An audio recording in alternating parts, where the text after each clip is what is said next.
Hi, Dan. Hello. Good evening. How's it going? I'm doing well. I had a nice little nap earlier because I was tired and I'm old apparently, and I have to sleep for a bit before I stay up till 10:30 at night on a weekday. Yeah, I should have done that. So you're just tired and cranky. Yeah. That's fine. We'll just be an angry. You be angry. You can bounce off of me. I'll be good.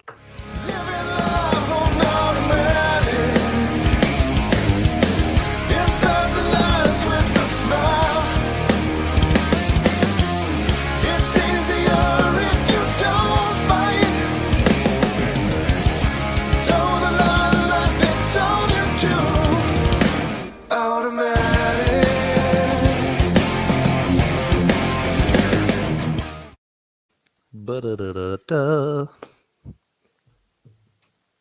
Okay, cool. We go. Keep on rocking in the free world.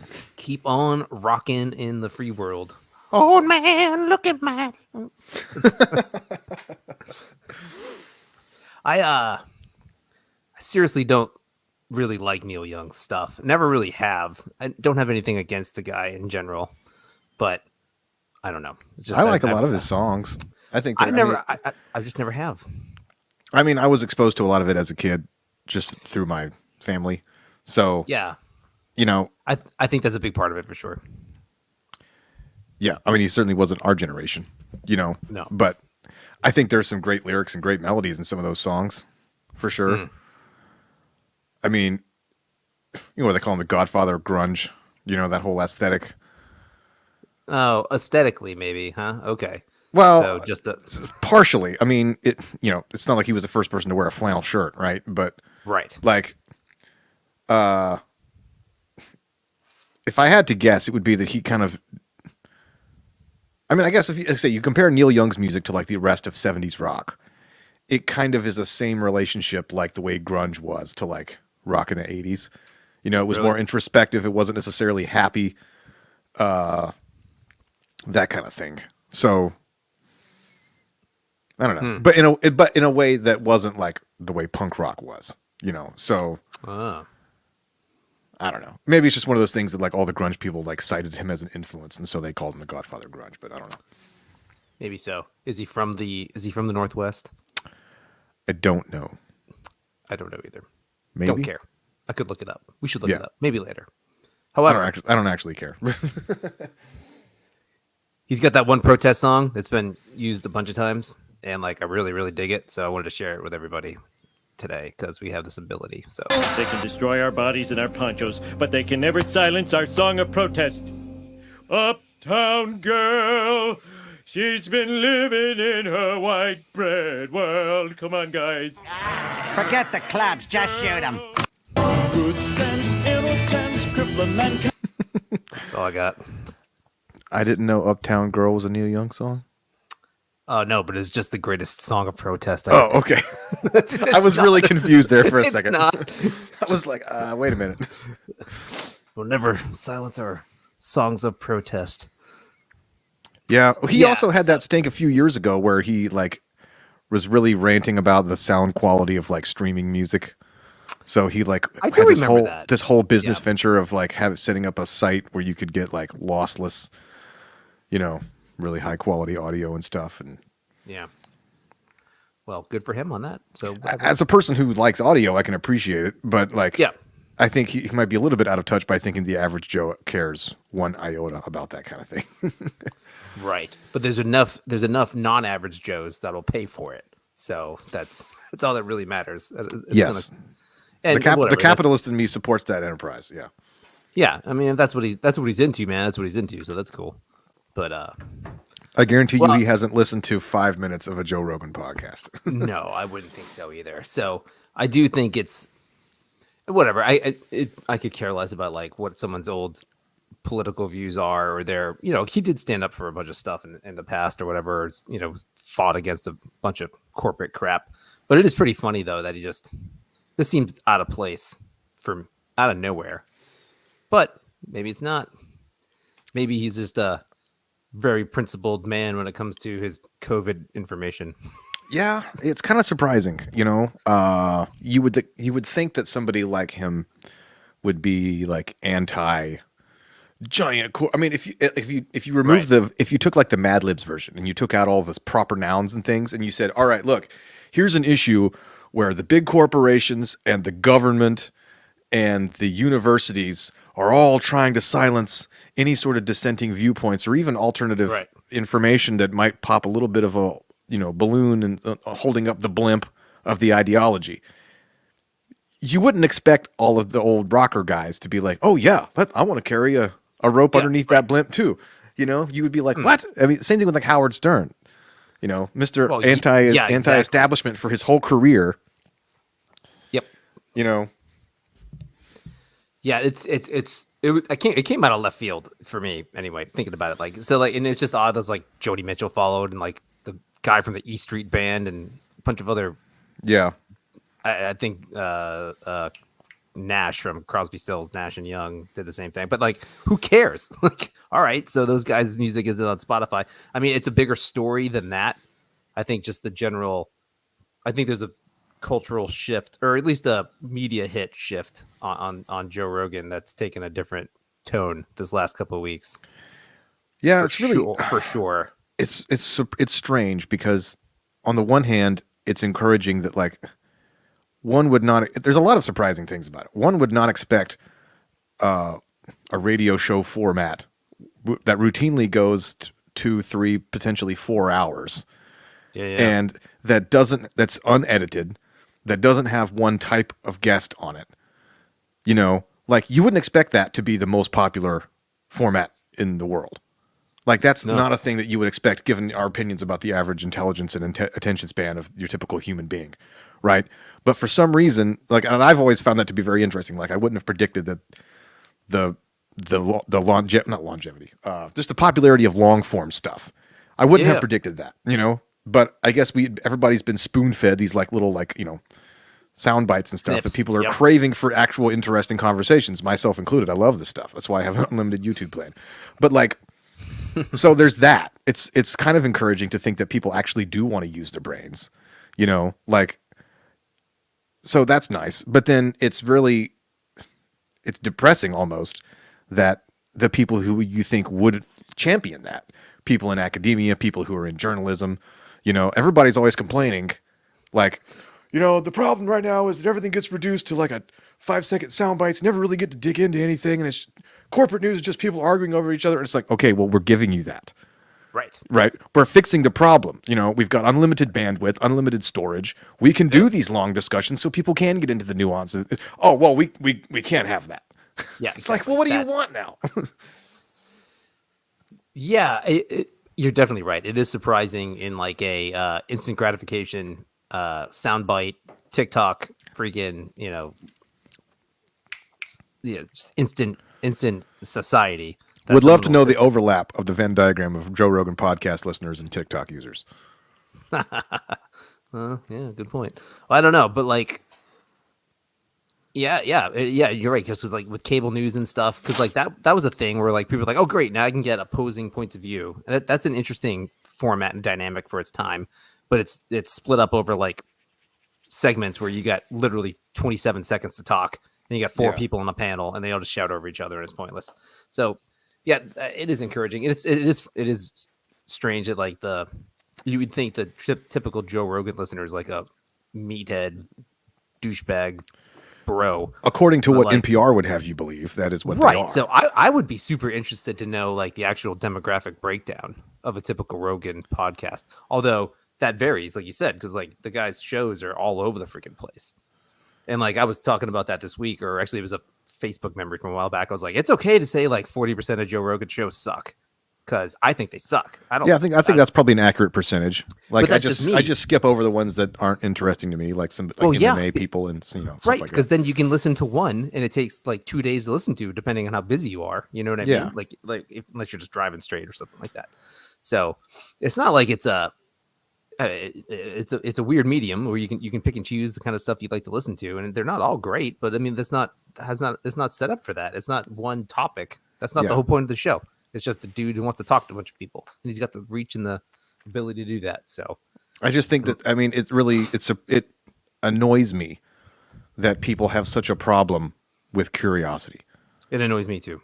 Like, and because we can all think about like the people in my life who cause me the most stress and annoyance. Invariably, they are non-curious people. You know, like all the people. It's like, you know what I mean. Like, pick the 5 most annoying people in your life, and you're like, all right, got it. You know what I mean? Like, almost to a T, they're uncurious people who are very locked into their way of thinking, and because they're so locked in, they always find themselves in positions where they can just cause problems. You know, and so Sure.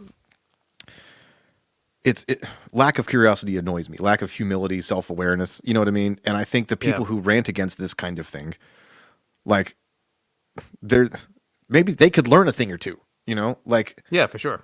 you know, like it takes a lot to be able to hold a conversation with a Nobel Prize winner, you know, and not be boring, and to listen for that long, and to be able to hang, and then to keep. I mean, like, I'm not trying to hold him up like he's some saint or something like that, but like these Monday morning quarterbacks, you know, like I guarantee you this guy's got more developed views about life and things than, you know, person at salon.com, you know. It's like, Yeah, talking head media types for sure, or like or anyone on like a mainstream freaking website outlet or something like that for sure.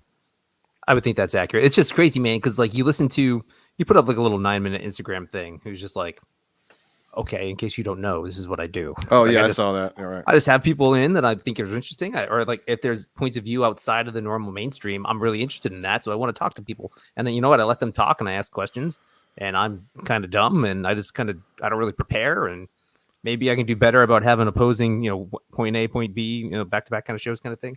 But and then to listen to people talk after that, he's just like, the guy's dangerous. He's like killing people, and like his show has a reach, and like it's just it's like a devastating indictment of like American. Yeah, and nobody can ever point we out. allow. Nobody can Right. ever point out the thing he said that was so dangerous. And it's crazy because then there's just the other side, which is just it's a parody at this point. We're just like, well, yeah, not only that, but also his obvious nod to white supremacy, and he's a racist. And you're just like, what? Like, what the fuck are you talking about?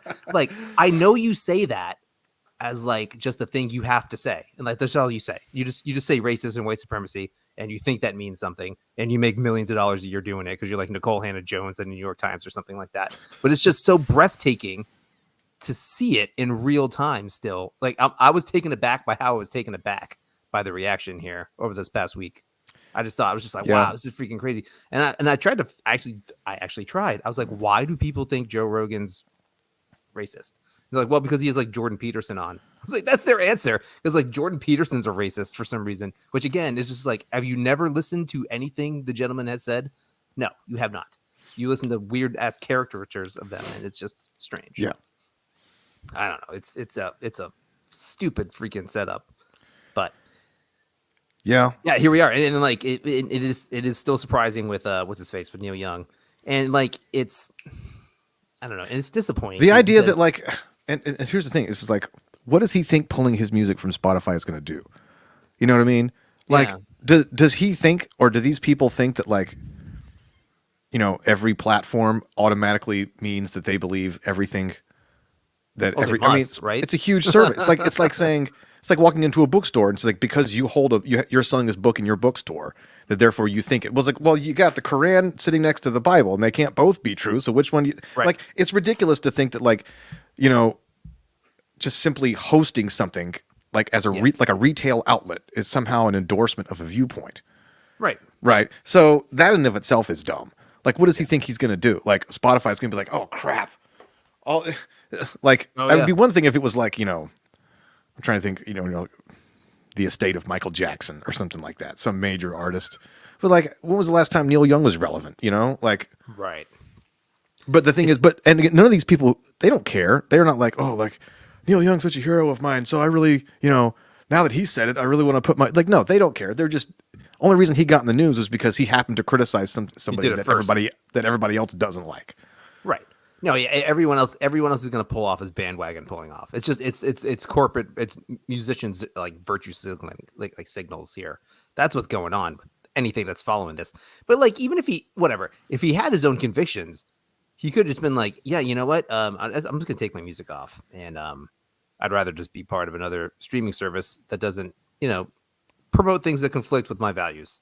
And then like you'd be like, oh, okay.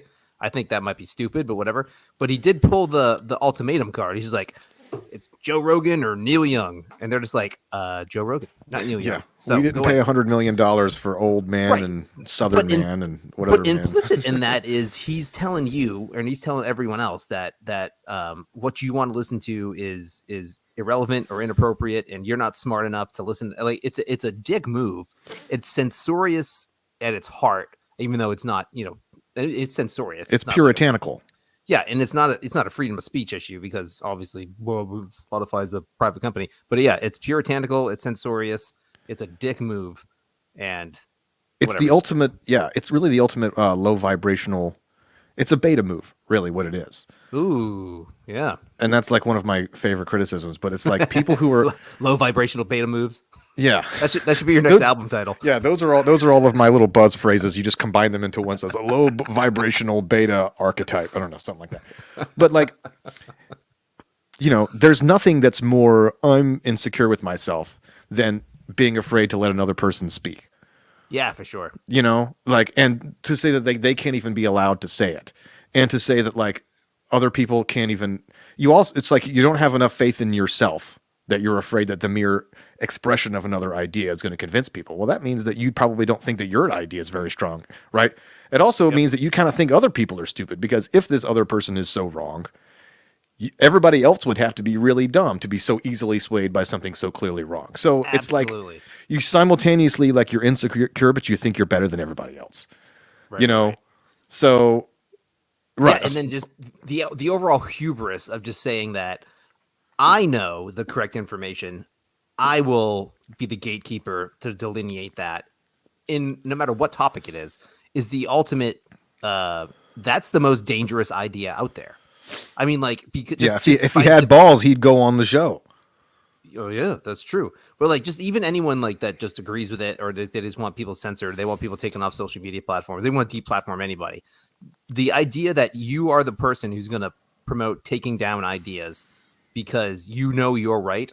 That is like the most dangerous precedent, because you could be wrong. And then that's the whole point of allowing people to speak. That's the whole point of free speech. That's how we ended up with the Dark Ages.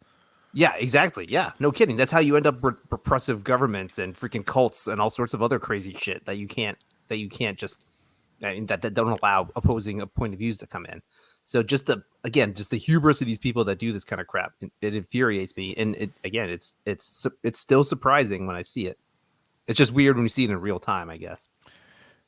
Yeah, and you Or it's see it disturbing a little bit. You see it endorsed by people who you would think would know better. Yeah. People in the arts. It's so weird. Like, Yeah, you're right. People in the arts, for sure. artists, musicians, filmmakers, people like that, they're all jumping on board all this stuff, and it's like, maybe it's because I don't live in the bubble. I just can't grasp. Like, surely one of you people realizes that, like, 50 years ago, some person in the East Village wouldn't be sitting there going like, yeah. Let's go with what the suits in Washington and the higher ups at the top of the buildings. Let's go with what they say. That's just like, I don't know what it is. It's Lars Ulrich level tone deafness about like going after Napster when like your whole fan base was built off passing freaking demo tapes around and like underground recordings. Like that's just, I hate Lars Ulrich, so I just wanted to throw that out there. He's just another. I wouldn't be surprised if Metallica pulls a dick move or something like this for some. See, I don't think so. I think Hetfield's too cool for that. Okay, he won't allow Lars to be a douche in that level. I don't think. I think Lars has been vindicated by history now that no musicians make any money off of streaming services. I think people look back and they go, "Oh, okay, he wasn't totally wrong." Yeah, still a douche. Nope. So, no. Well, I mean, yeah, he also can't carry a tempo if you duct taped it to his hand. Oh yeah, you have experience with this. I don't, so it's okay. Well, he's just, he sounds great on record, but that's when somebody can go behind him with a razor blade and chop up the tape.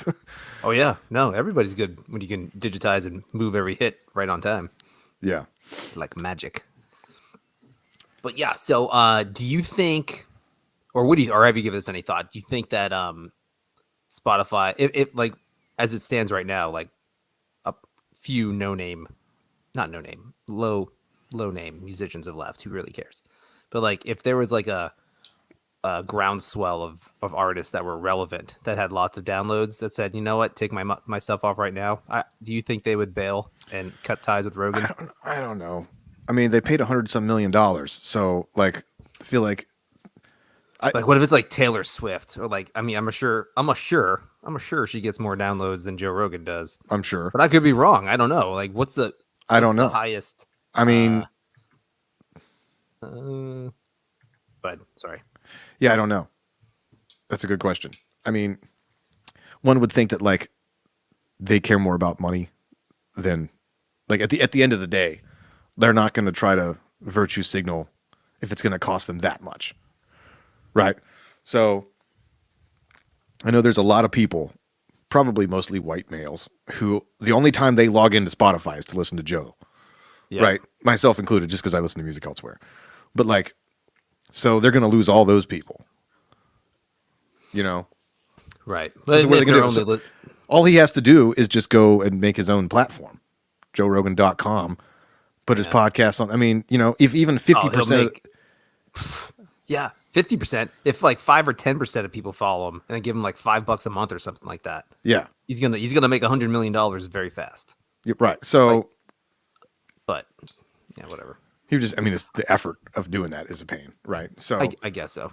I don't know. I think it's I would think they probably stick with it for a little while. Like they're gonna start putting show warnings up, or like disclaimers before each episode, which is stupid. It's like, yeah, I don't like that.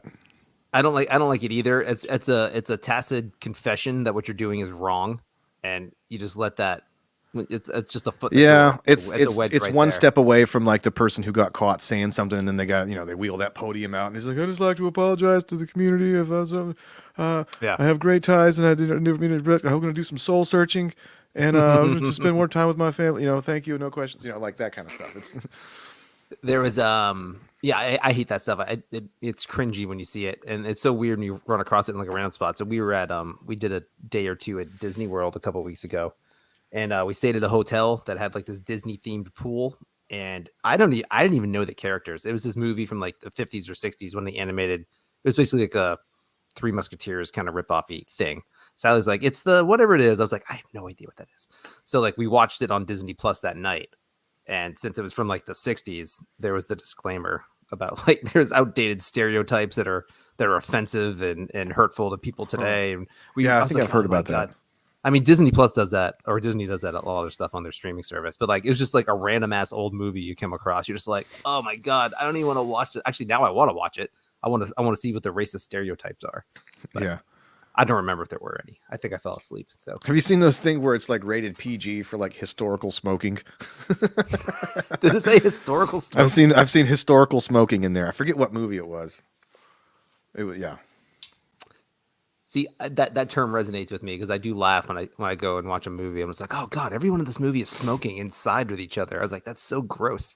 But I'm not offended by it. It's just like, oh, it's nasty. Yeah, and I'm not going to be like, you know, sitting there in 2021 watching Apollo 13 and being like, man, this really makes me want to have a cigarette. What do you, Yeah, what I do you know. think? That's the last thing we're gonna do. I'm not gonna be like, you know what? I'm gonna go start smoking right now because I saw it in a movie or I heard it on a podcast. I mean, yeah, it's like I understand, like, okay, you know, sex, violence, language, those kind of things, because, well, when in the case of sex and language, those are fun things.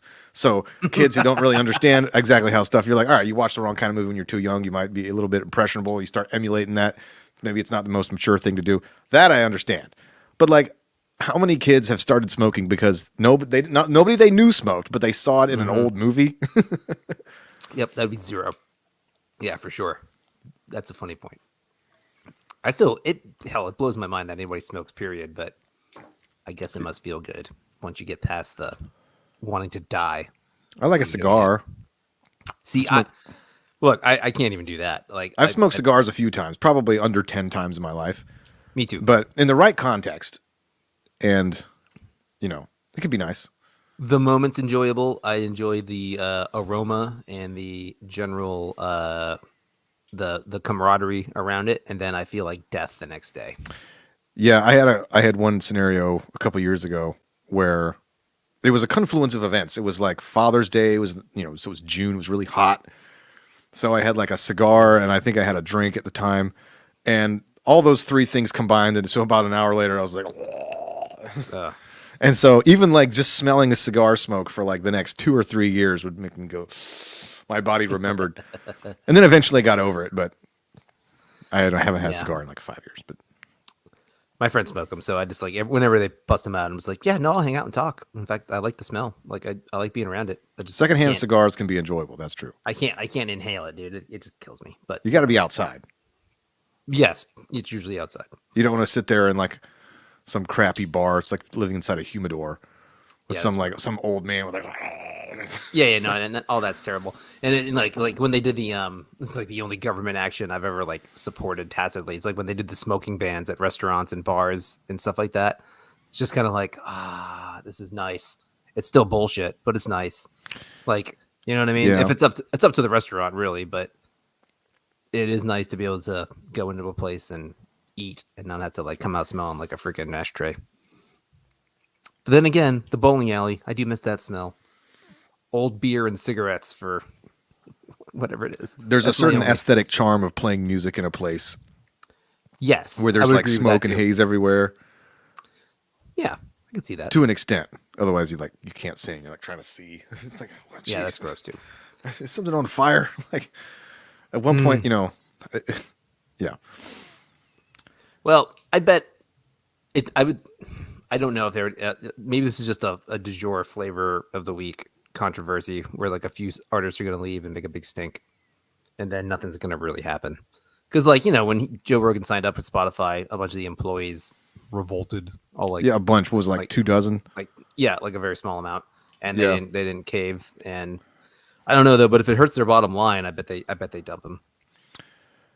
Yeah. Which could be good, actually. Like, that sounds bad. You're just like, oh god, someone's kicking him off of like one of the bigger streaming services. But like, he's so big, it doesn't matter. And then It's too big to fail. yeah, no, really, that's legit though, because he's got so many people. Everyone's gonna go and listen to him wherever he goes. So maybe that's good for like a decentralization kind of pulling Yeah. power away from like a tech giant kind maybe of thing. that's what they're scared of. Like, I was thinking about this today. Like, I was listening to, I think it was James Lindsay or somebody, and like, we're both victims of the algorithm, right? So, Yeah. like, they're gonna show us things that are like, I love a good conspiracy, right? Especially ones that are like the stupid, crazy ones, flat Earth, lizard people, whatever. Like, that's not really that interesting. But the ones that are just plausible enough that you're like, I'm not saying it's true, but if it turned out to be true, I'd be like, Wouldn't be "I knew it. surprised." I knew it. Yeah. Right? Those are the best kinds. And so one could be forgiven for really getting into like, I think they were talking about Klaus Schwab. No, what's the guy's name? The guy like the who World- runs the World the Wor- Economic Forum. Yeah, that's Klaus Schwab. I would say the World Economic Forum guy. Yeah, dude, that guy Who looks I like mean, he's like a Bond villain or something. yeah, and he sounds like Hitler mixed with Arnold Schwarzenegger. It's just Yeah. like it's the guy could say anything and it sounds chilling. It sounds like Yep. a monologue that you hear in a trailer of a movie, like this summer, and you just like put his voice over it. So it's like you could be forgiven for thinking that like there's this shadowy cabal of elites that are. I mean, the whole that stuff about the Great Reset. I mean, that stuff is real. Yeah. And like the average person doesn't know what any of that stuff is, but it's like it's right there in the. I mean, you go back 60 years, it's in the communist playbook. Like here's how, like, and Marx wrote about all this stuff about like how you separate like the younger generation from their parents by focusing on certain kinds of issues. It's like it's all there and it's all happening. So it's like one could be forgiven for thinking that like, yeah, this stuff is real. And then you go around and like you're driving around and like everywhere you look is like, are those the people that are trying to control? It's like, like we're all just peons in like the Matrix or something. And then Right. these top 100 people in the world are controlling everything, And of course that like, if you decide that that's the viewpoint, then something like this, something like, an old rock star trying to get Joe Rogan canceled. You're like, that's what they want. That's what they want. That's exactly what they want. Because he's the court jester making fun of the emperor. You know what I mean? But they can't, Yeah. he actually accidentally said something that hit a little bit too close to home, Like I love how they don't censor him for talking about UFOs and aliens and stuff. You know what I mean? Yeah, 'cause Like that's the fun stuff. yeah, but like they're not worried about like the general populace believing in aliens. They're like, all right, fine. You know, Yeah. and they don't even go after him for the religious stuff. You know, like him and Jordan Peterson were talking the other day about like, and he's talked with a lot of people too. Like there's a burgeoning field of study about like the connection between psychedelics and like early religious experiences of like some of the earliest human beings. Yeah. And like that stuff is fascinating to me. So and if that turns out to be true, that would destabilize so much in the world, right? But they don't care about that, right? Because that's not a direct threat. So it's like I don't know. Interesting. It is. Yeah. I don't. Maybe it would destabilize a lot of stuff. I don't know. Maybe. Well, yeah. It just. I hope. Well, I see. I don't know. I go back and forth because I like stop and start a lot because I'm thinking about this because like I usually think it's not Occam's razor, it's some other razor where it's like when in doubt, presume stupidity instead of malice, right? Oh. So, like if It's like Scooby Doo's razor or something, or yeah, I don't know. It's something, you know. It's that thing where it's like if somebody does something and you don't like it, like well maybe they just goofed up, right? They're not out there trying to screw me, right? Or, you know, it's like, you know, like Biden pulling out of Afghanistan. Like I don't think he calculatedly is trying to destabilize America's place. He just doesn't know what the hell he's doing, right? Hanlon's razor, by the way. Never attribute to malice that which is adequately That's explained by stupidity. I've heard that phrase. I didn't know there was a name for it. Good to know. So I usually think that, and it usually serves me well in life because then it makes me less angry at people, right? Like, what are they trying to do? Like, if I have like a problem, like with in the business world or in, you know, in music or any of the avenues that I encounter, I try to remember like, well, maybe somebody was just being a doofus. They're not trying to, but like sometimes it gets hard to maintain that objectivity. And sometimes it's really hard not to think like, this has got to be calculated. You know what I mean? Like, Sure. and when you get stuff like what's happening now, where it's like everything's coalescing, you know, like all the people trying to exert more control over the world, you know, and the pandemic just fed right into that, you know, because there's no way they're going to walk back all that stuff now that they've normalized telling people they have to stay home or else they're not good little citizens. Yeah. Now that they've normalized saying you have to wear this thing on your face, and if you don't, you're the bad people, you know, and then, you know, no pressure to back that up with science or research or anything. It's like, okay, well, now the next time they want us to do something one notch more ridiculous, it's going to be that much easier, right? Yep. They've already normalized, like we can tell you to shut your business down for no reason, like all these things. At the same time, you know, it just coalesces with like some of the social justice movements, you know, where it's too coincidental. Yeah. I would. Yeah. I'm would agree. not saying somebody's in charge of this.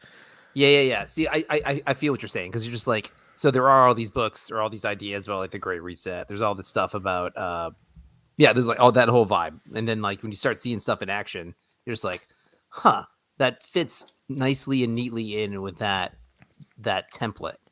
However, yeah, I don't know. Is there really like one cabal of people controlling all that? Or is that just the natural inclination of power and human nature to do that kind of stuff when they can? Yeah. And someone's just, you know, the idea of the Great Reset, you know, we got to have like literally like a economic catastrophe generally fed by a public health scare, which is going to be a nice, easy way to do it kind of thing. And you take the money supply and the money supply is completely controlled and, you know, all that stuff. Like, these are all things that governments and people in power have done cyclically for generations. I don't know. So I feel you on that. Yeah. So like, I don't know. Yeah. I don't know if there's truth behind it. I think the dangers are there and the poor choices are there and the effects are there, but whether it's a coordinated attack or a coordinated event, I don't really know. Yeah, I don't know. But then again, there are literally people that meet in secret. There are the most powerful people on the planet that get together on Yeah. a regular basis, and we have no idea what's going on. You know, I mean, because it would be crazy to be like, there's like this island where like politicians and the rich and the influential people across the planet have all visited, and it's an underground sex ring, by the way, run Yeah. by someone who's probably a Fed. Or at least protected by the, and then Yeah. also when those two people go down, What's his name? nobody Alex knows Jones any- called that 10 years ago. I know They got an There's- island where they're bringing people and and all this kind of stuff. And everybody's like, yeah, okay, sure. That's crazy. Yeah, whatever. Yep.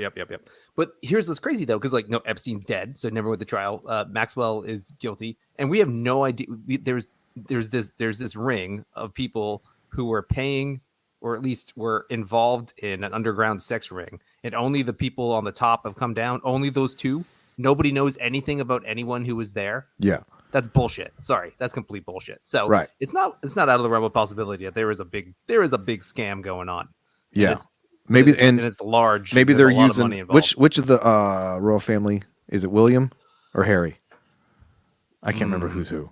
Anyway, one of them. part of that thing? Yeah. No, it was not William or Harry. It was like Andrew, Prince Andrew. Okay. I don't know who any of them are. That's but, yeah. I don't know his tie-in. I think he's like the Queen's nephew or something like that. Not like a direct line. oh, okay. Well, still, Yeah. So- was known to visit, and it's a whole Very- scandal thing. Probably inbred, all that kind of stuff. Well, the it's whole, like, okay, the royal family of England. I mean, that's Yes. an institution that I don't think it would really hurt the world if that kind of went the way of the dodo. No, Like, it wouldn't. You know what I mean? So maybe they're like, all right, well, that's going to be our fault. Everybody's going to be so distracted by the dynasty is fallen. You know what I mean? That they're not going to notice, But he's not in trouble either. Not really. I mean, nobody really cares. So like, it's not like he's whatever. He's just a rich Yeah, I don't ne'er-do-well know. who's adjacent to the throne. That's his whole thing, and he's not hurting at all. I don't think. But whatever. See, But it's I yeah. don't like being naive, and a lot of the dumbest things that I've done in my life, I attribute to naivety. Like I had some idealistic viewpoint to like, oh, it'll be fine. I don't think. I mean, look, I don't want to be one of those people that thinks the worst of people. You know, I think that that kind of but I've been not every time. Sometimes that's definitely the right way to look at it. And you avoid a lot of problems by giving people grace. But there's just enough times in life where you go, yeah, that was really stupid of me, and I should have known better, and I should have listened to my gut, and I shouldn't have been so naive. Sometimes, you think a negative thought, and that's your conscience telling you something that should be listened to. So when it comes to stuff like this, I guess I'm at a point in my life where I'm like, am I just being naive, or is there really just like something going on? Like, is it? Right.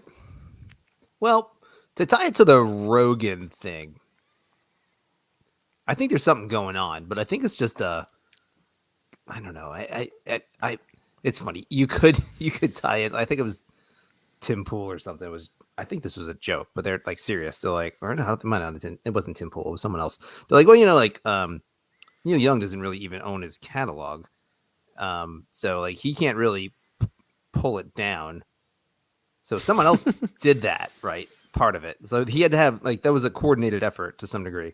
So like, and I think he went to, or did he go somewhere else? Or his catalog's owned by somebody who's then they're like, then you can start like pulling strings, and you're like, oh, they have ties to BlackRock. And you're like, oh my god, okay. So Oh, yeah. Then then you start getting into, I think, crazy land, and you start getting that far down. It's like, okay, well but that company owns a stake in 8 trillion things. That's why You they have, start like, following the money, you go. It's like following the well- Mississippi.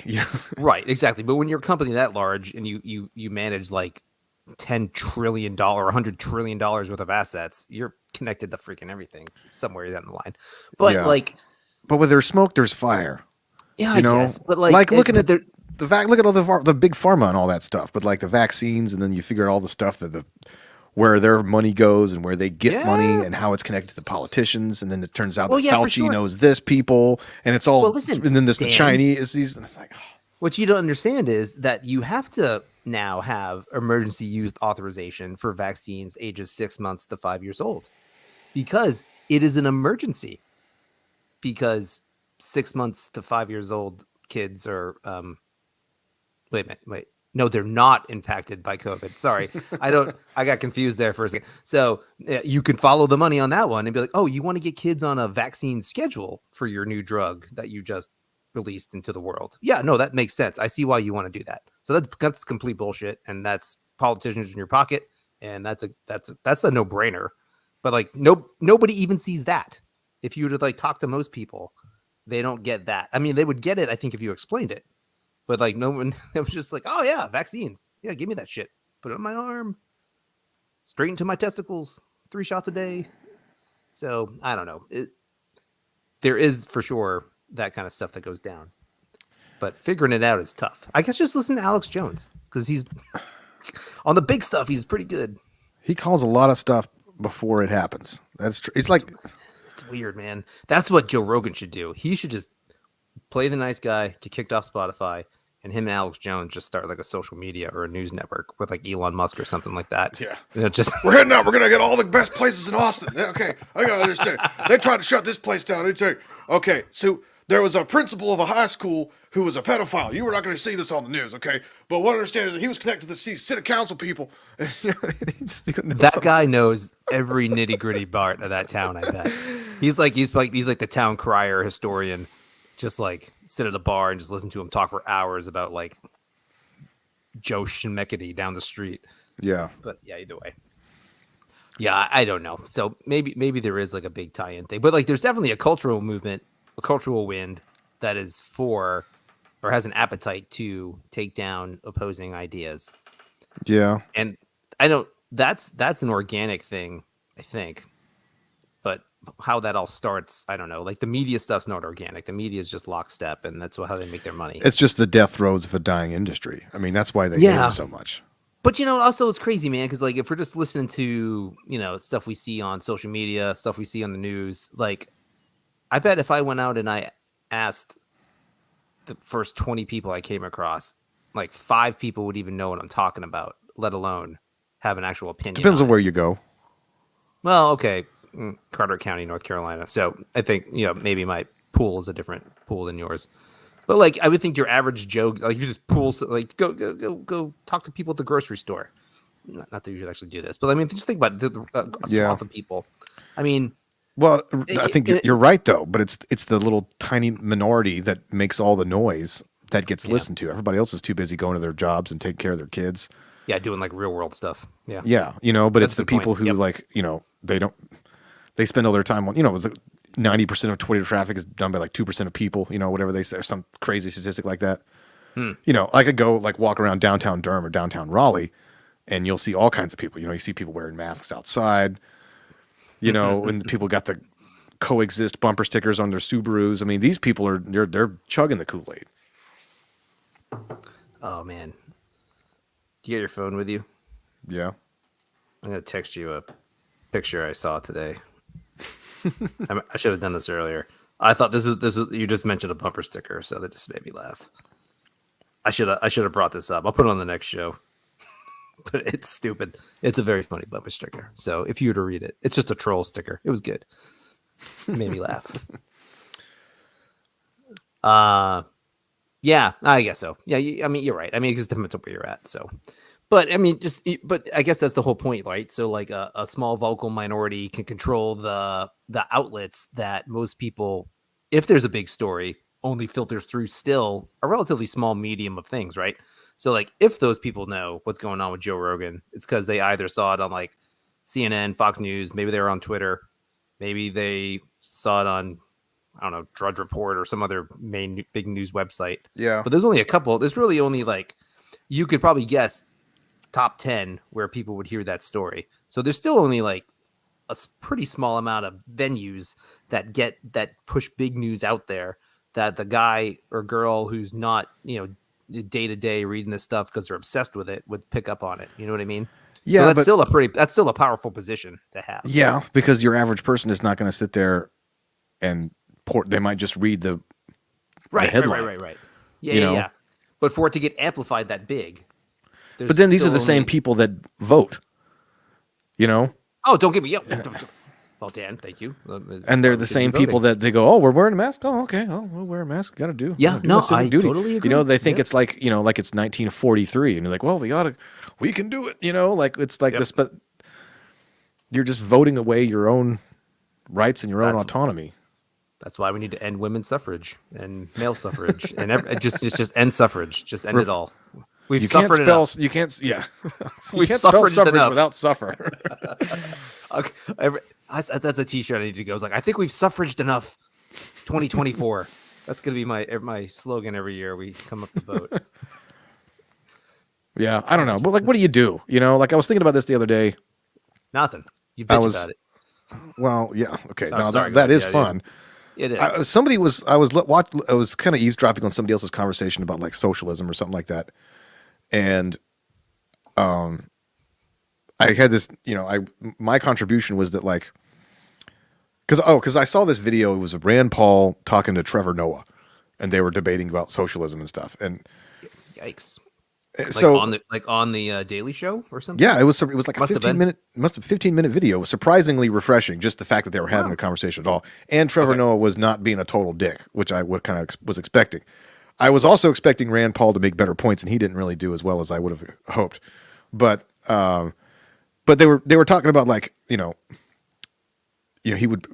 Paul brings up like Venezuela as an example of like you know, socialism, like every time it's been tried it fails and all this kind of stuff, and then you look at Venezuela, and then so Trevor Noah comes back and says like, well, but is it fair to lay the entire blame of socialism on, or to take the blame of that country's failure? It's also the corruption, the cronyism, all that kind of stuff. You're still talking about an oligarchy. And I was just kind of thinking like the place that we need to get to with this, you know, different forms of government. It's just like they're both corruptible because they both contain people, right?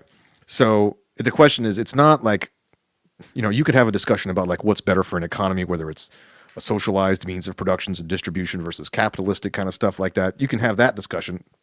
But there's also the moral discussion of like which one of these systems is more encouraging to the corruption of the human. You know, like it's going to attract more morally unscrupulous people. You know, because capitalism just, you know, totally attracts sociopaths to Yep. rise to the top, just like socialism does, just in a different way. Yep. So my thought was just like, well, what do you do? You know, I think like we said like last time, it's just like, is there a way to normalize? You know, we're gonna have to like fix people. You know, is that gonna happen anytime soon? You know, or you decentralize power enough that you lessen the amount of hurt that one person can do, which I think would be like your perspective, right? So we Yeah, that would be decentralize federal government, we decentralize giant corporations so that one person doesn't have that much power. Right. That would be my solution for sure. But Is that realistic though? Because I was thinking about that with talking about like, okay, with like Russia and Ukraine, you know, and say like, okay, well, obviously, you know, it's not really our business, you know, about what Russia does with Ukraine, even though Ukraine, you know, morally has a right to do what they want. You know, it's sad when you have a big guy bullying on a small guy, but is that our problem? Right. But then you got the problem that's like, okay, well, your neocon kind of perspective would be like, well, but if we don't stand up to Russia now, then China's going to start looking at Taiwan, and that's where all the semiconductors are built, and then you got the snowball effect of like, now we're in another Vietnam again. Yeah. Right. So like, and I don't have an answer to that because yeah, China taking over Taiwan and controlling all the semiconductors for the world would be bad for the world. That would be bad. I agree. You know, so is that worth us getting involved in Crimea? You know, right? Like, so if you start reverse engineering it, it's like, okay, well, that means we probably shouldn't have jumped out of Afghanistan that quickly. So, all right, so now you've just reverse engineered your statement. It's like, okay, well, now we just got to be the world's policeman. You know, do we want to do that? Yeah. Yeah, I don't know, man. So Because You're right, like, sorry, like- my finish on that point Go ahead. though was like, I'm sorry. yes, it makes sense to like, we need to decentralize, but like, we don't have the power to decentralize other parts of the world. So like, we could be isolationists and just sit over here and be like, well, hey, look, I'm not concerning myself with what's happening over there. It's like, yeah, but what's happening over there is concerning itself with you. You know, To a degree, yeah, for sure. Like, yeah, like the microchip thing is alarming, but like, so here's a lot of the bullshit that goes with that though, and then it's just unintended consequences. And none of this is a perfect analysis or anything like that. But like, there's a reason that microchips are made in one country. It's because that country has incentivized a bunch of people to come be able to do that. Our country has disincentivized people to work here and to have manufacturing here for whatever reason. I'm not trying pesky to- old labor laws and Well, yeah, no, minimum I'm- wages. Yeah, and like ridiculous regulations and red tape and taxes and no, I mean, I'm sorry, labor laws are retarded. They really are. The vast majority of them are. So like it's funny. We went from like OSHA like has to mandate hard hats to OSHA almost mandated vaccine mandates for everybody. So like that's where we've gone from. We want the employees to be able to have to work safely, which you didn't have to do, by the way, because as economies grow, people demand more stuff from it. Whatever. That's a long argument, but we've gone through 100 years of taking our manufacturing base and offshoring it because it's cheaper, but it's cheaper because it's more expensive to do it here. There is always a hurdle of the American lifestyle, the American employee, and the amount of money that has to get paid for that. But also that's a feature of devaluation of our dollar, man. And the trend, like the rates of money. Sorry, I'm getting into a lot of bullshit. But the point being, like, we've made it to the point where it made sense for Taiwan to be this niche spot to make this stuff. Taiwan, is that what it is? Yeah. Sorry. Yeah, we were talking about microprocessors and stuff like that. Yeah. We could do that. There's no reason we couldn't have done that. We Good could old have fashioned kept doing American that. microchips. Yeah, and they might have sucked for a long time. But whatever. Like the Japanese car was a piece of garbage for a long time, and now they're like the pinnacle of engineering, or close to it. So I don't know. It's not a simple static analysis of like if we had done everything right, quote unquote, for a long time, we wouldn't be in the position to be bludgeoned by other world actors. Choices. I guess that makes sense. And Yeah. and you want to trade with people. I mean, trade is good, and like division of labor is good, and like specialization is good. That's all very valuable. And there's no reason that you like in the United States you couldn't buy something from another country. But if they Yeah. want to make them, you know what I mean. So it's not a static analysis, and it's not a great answer. But No, I think see you're what you're right saying. though. I think, But, well, like- go ahead. no, I'm just saying the thing in Ukraine and Crimea, whatever, all that stuff is bullshit. I wouldn't touch that with a freaking 1,000-foot pole or a 6,000-foot pole, whatever we're at. However, if China decides to take over Taiwan, that's a problem. Like it is. Yeah, but now I mean, you're but, still like- talking about a war. You're talking about us intervening for a war but our interests are resources. Yeah, that's Not a not very big people. interest. But it's a shit position to be in because we didn't have to be in that position, if that makes sense. And we didn't have to invest in China so heavily, but we did. And like so, like we're already economically tied to what like China has us by the balls if they really want us to. Oh yeah, I Right. mean, talk about the millions of dollars that go from Chinese businesses to people with the last name Biden. I mean There's only 2 or 3 of them. But that's a huge connection, you know. It's a lot of millions of dollars for those 3 people. Yeah. Yeah, But yeah, it sucks. It's a shitty spot to be in. Not that I would like say, hey, you need to go to war over that, but like you need to. The United States would have to play tough. They would have to play hardball for sure. that would be difficult. I mean, it would bring our Yeah, I country to a agree. standstill. You know, Yeah, it sucks. I mean, I mean, that makes the shutdown of 2020 look like nothing. You know, if we're not getting Oh, yeah. digital technology coming in on a regular basis, dude. I mean, the listen. business world grounds to a halt. Education stops. You know, Oh yeah. Like, I'm out of a yeah. job. Well, like even just when Trump put like tariffs on China, like no, just the small that small little thing. Like aluminum was one of those materials. Yeah. And that affected my industry greatly because like everything we do around glass typically has aluminum with it. So like everything just shot up automatically like 40%, like overnight. And people, like, I was in the middle of jobs and I was like, hey, I just got a $6,000 cost increase on this one job that we're mid range on. Like, so I'm not paying that. You're paying it. And they're like, we're not paying it. The customer's paying it. They go, prove it. I'm like, oh, well, here's my letter. Like, here's what it is. Yeah. So like, and it's just it happened overnight. And that was just, a tariff placed on something, and which then immediately shut down a bunch of shipping, shut down a bunch of port, contacts and port entry stuff So the price just literally went up. It didn't go up 40%, but everything started bottlenecking real quick. So that's a real scary thing when like every electronic you have is tied to small little plants in a tiny country in Yeah. in Asia. Yeah, So, tariffs are a risky business. I was learning this thing a couple weeks ago, talking about the Depression and how every country in the world kind of reacted to the Depression in different ways.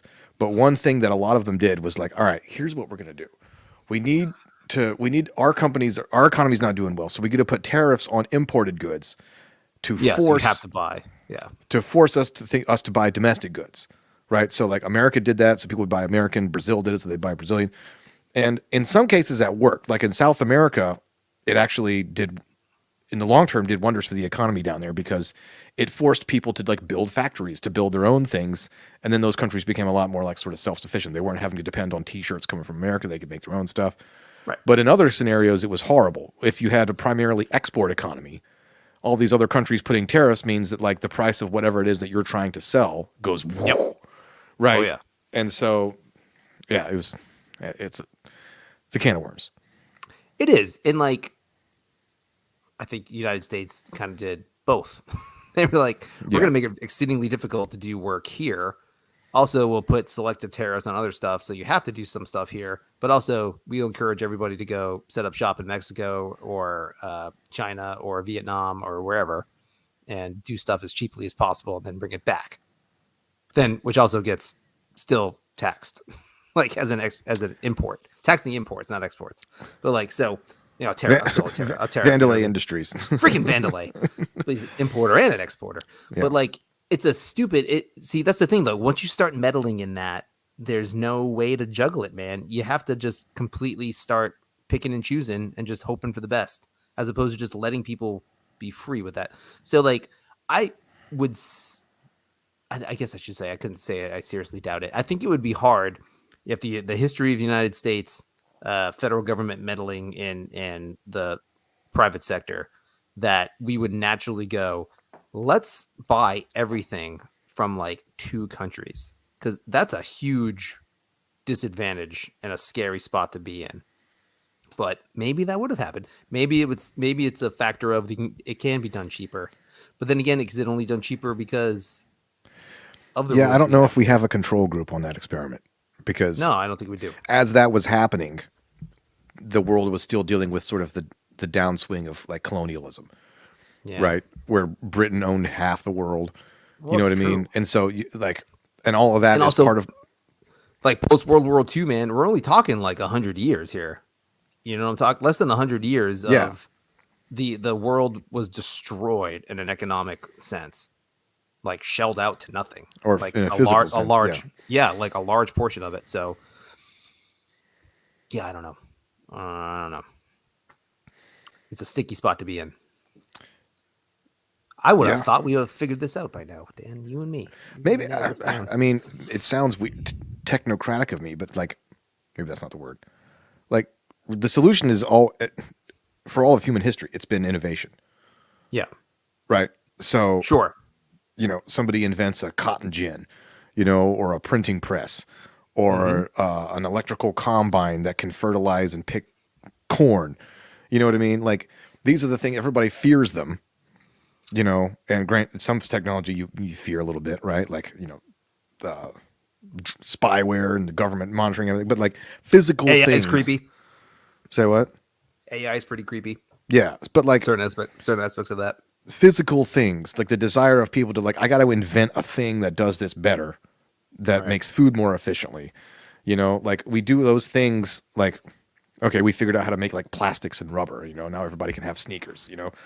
Right. Like we figured out ways of like growing bigger watermelons and harvesting meat and stuff in a more humane manner and all this kind of like that's the solution.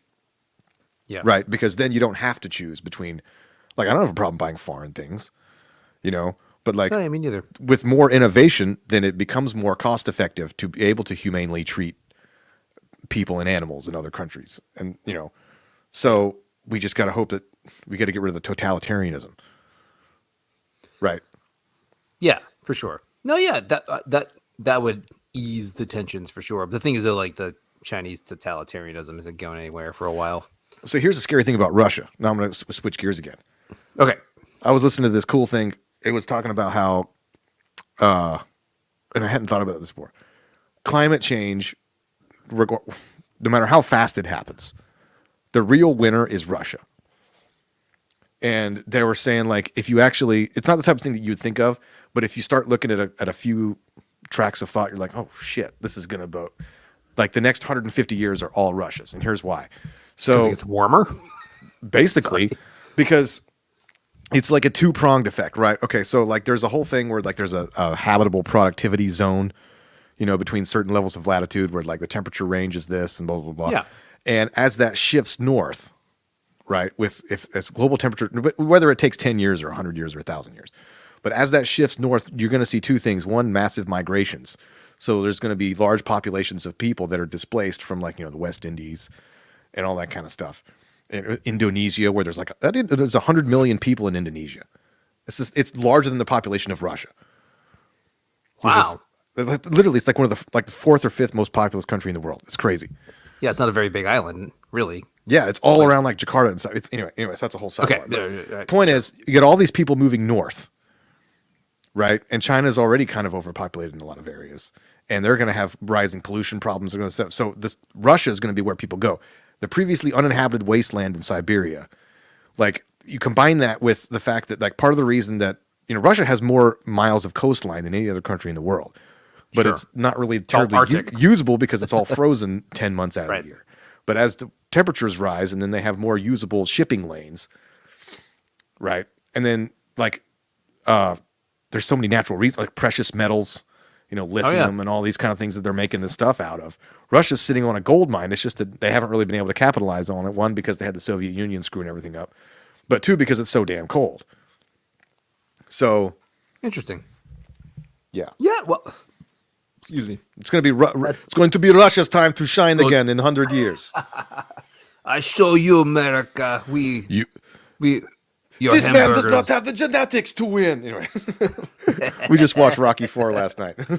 Nice. Yeah, well, I mean, that's so interesting too, because like, just in theory, and also the whole COVID thing and climate change, and like the whole the tie-in of like governments being able to use that as a fear tactic and to make you do things that you may not want to do. So like that's gonna get thrown in there. It's gonna be it's already thrown out there as a public health concern. So that connection is already there. But just in general, it's just like, what is the ideal temperature for the planet? Can somebody tell me what that is? Also, why is it that this coastline should stay the same? And then, like, for instance, why isn't it better that the frozen areas of northern Russia become more habitable? Maybe that's better for humanity in general. Like, just to be able to get to resources and, like you said, open up shipping lanes and all sorts of stuff. If world population is a problem, there's not a place for everyone to be. Opening up more land for people seems like a win. Also, Yeah. our podcast just got taken down off of YouTube because we're crazy. No, just kidding. Someone has to listen to it first, but Yeah, I think the issue is it's displacement, right? What's they call the 1040 window, where they're like 90% of the world's population lives. Most people live like near a body of water. So if you raise the sea level by even 10 feet, it's a huge deal, right? Now it's not like the day after tomorrow, but so right. But people will see it coming and they'll eventually leave, right? And we make new cities. So maybe Miami's not a huge deal anymore, but the city just to the west of Miami is. Like, you know what I mean? It's just gonna follow the coast. It's the lost city of Atlanta from Futurama. It's more than just a Delta hub in a Coca-Cola factory. I do declare. I love that episode. Sorry. Why couldn't she be the mermaid with the lady parts at the bottom and the fish parts on top?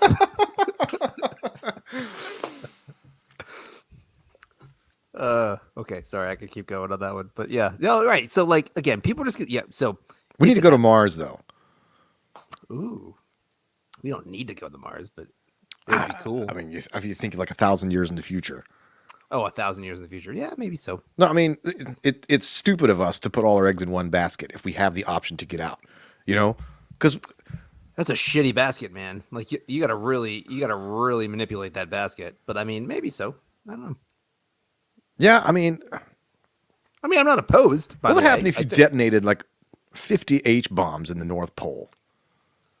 Oh, that would be bad, right? That would not be good. What's stopping Russia from doing that, other than the fact that they would be the ones hurt the most?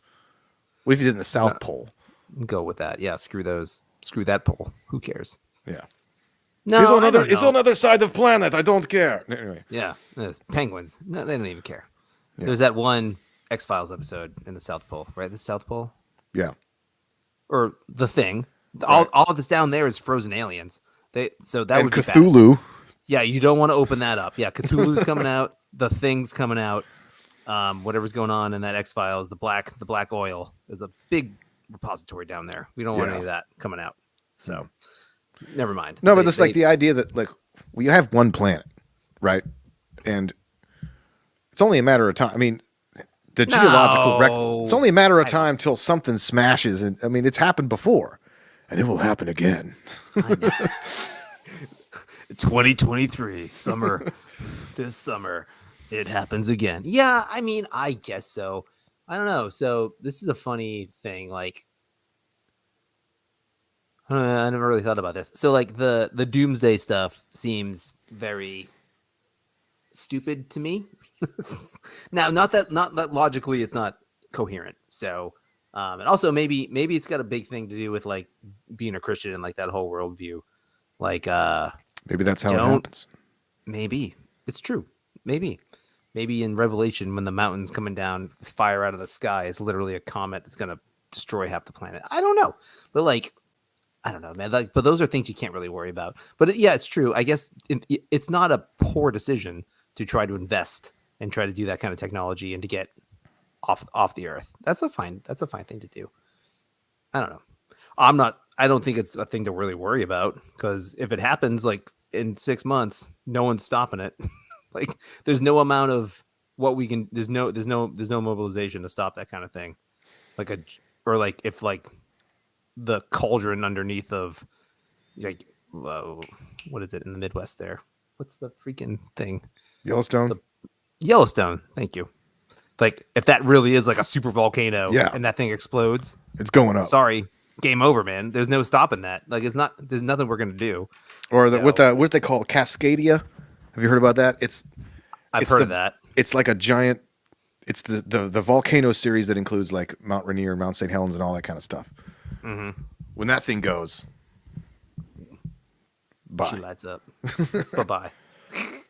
So I don't know, but like, what you're talking in the geological record, if you're talking ages, you're talking hundreds of millions of years, like things like that. So like, Yeah, I don't know. you know, I don't know, whatever. This is kind of stuff I love thinking about. Like, but then I always think, am I sounding like? Did you ever see 2012, Oh yeah. where Woody Harrelson is the crazy guy in the Winnebago Yep. sitting on the volcano? Like, sometimes I feel like that guy. And he's like really excited when it happens. He's like, yeah. Like, well, you're dead, sir. Yeah, I don't know. But having that as a catalyst to get off the planet, I think is a dumb reason to do it. I think just doing it for the sake of doing it is cool. It'll I probably think be with more that- like. I Did you think ever it's see worthwhile doing. Did you ever see the Expanse? No. It's a pretty cool show. It's it's like 5 something seasons anyway, but it's all about like it's like 100, 200, 300 years from the future, and we've colonized like the asteroid belt and like Mars and the moon, and there's like mining colonies, and it's very industrial. Like this is realistically what we would do. We'd set up these little shipping lanes and convoys Sure. of. And there would be little mining towns with like prostitution and drug smuggling and like all the stuff that we do here. We just transplanted It would out be to the Alien solar and system. Total Recall all day long. Or Yeah. yeah. Total Recall? Is that no? It's not Total Recall. That's the one on Mars. That is the one on Mars. Yeah. It's just in his mind. But it's, See you at the party, Richter. or it is. Sorry. Yes. Point being, yeah. If there's an economic investment out there, as soon as they can figure out a way to monetize it. Basically, people will the be- future looks like a Paul Verhoeven movie. It's RoboCop. It's Starship Troopers. It's Total Recall. It's corporatism and totalitarianism run amok. It's just gonna be unisex shower scenes all over. Fascism again. masquerading as patriotism. I'll do my part, Dan. The only good bug is a dead bug. I love that the kids are stepping on roaches on the sidewalk. Like, And they're like, it's just so creepy. That movie's brilliant. So it really is. however you want to take it. So right on. Okay. So we went from Joe Rogan and censorship to colonizing Mars. That was good. From Neil Young to Starship Troopers. There we go. Yeah, there we go. That's how it works. That's how you do it. There you go, people. Cool. Bringing out all the answers here on the podcast. All right. Well, that was fun. I'm glad I took a nap and stayed up for this. This was good. Yeah. Because if I was sleepy, it would have sucked. All right. Where's the outro? I'm going to go and hail it some is. drywall tomorrow installing cables. Oh, that sounds like fun. It actually is kind of fun. I get to get up on a ladder and move cables around, and So you like actually running stuff? Like you don't mind doing that? I don't know if I would want to do it 8 hours every day, but the times when I have installs to do at offices, it's kind of a break in the routine to like, Oh, that's good. yeah. It's kind of a dummy move, right? It's just move things here to there. Well, you Plug still have in, to be plug smart in. about it. You have to know, like, I got to Well, run you- Ethernet cables to connect this thing, you know. But Well, it's kind of yeah. it's a physical manual label part of mine. But Well, that's what I mean. Like you know the connections, but it's just like I gotta go from here to here, and you move it and pull it out, and that's cool. yeah, Sounds like fun. All right, let's go.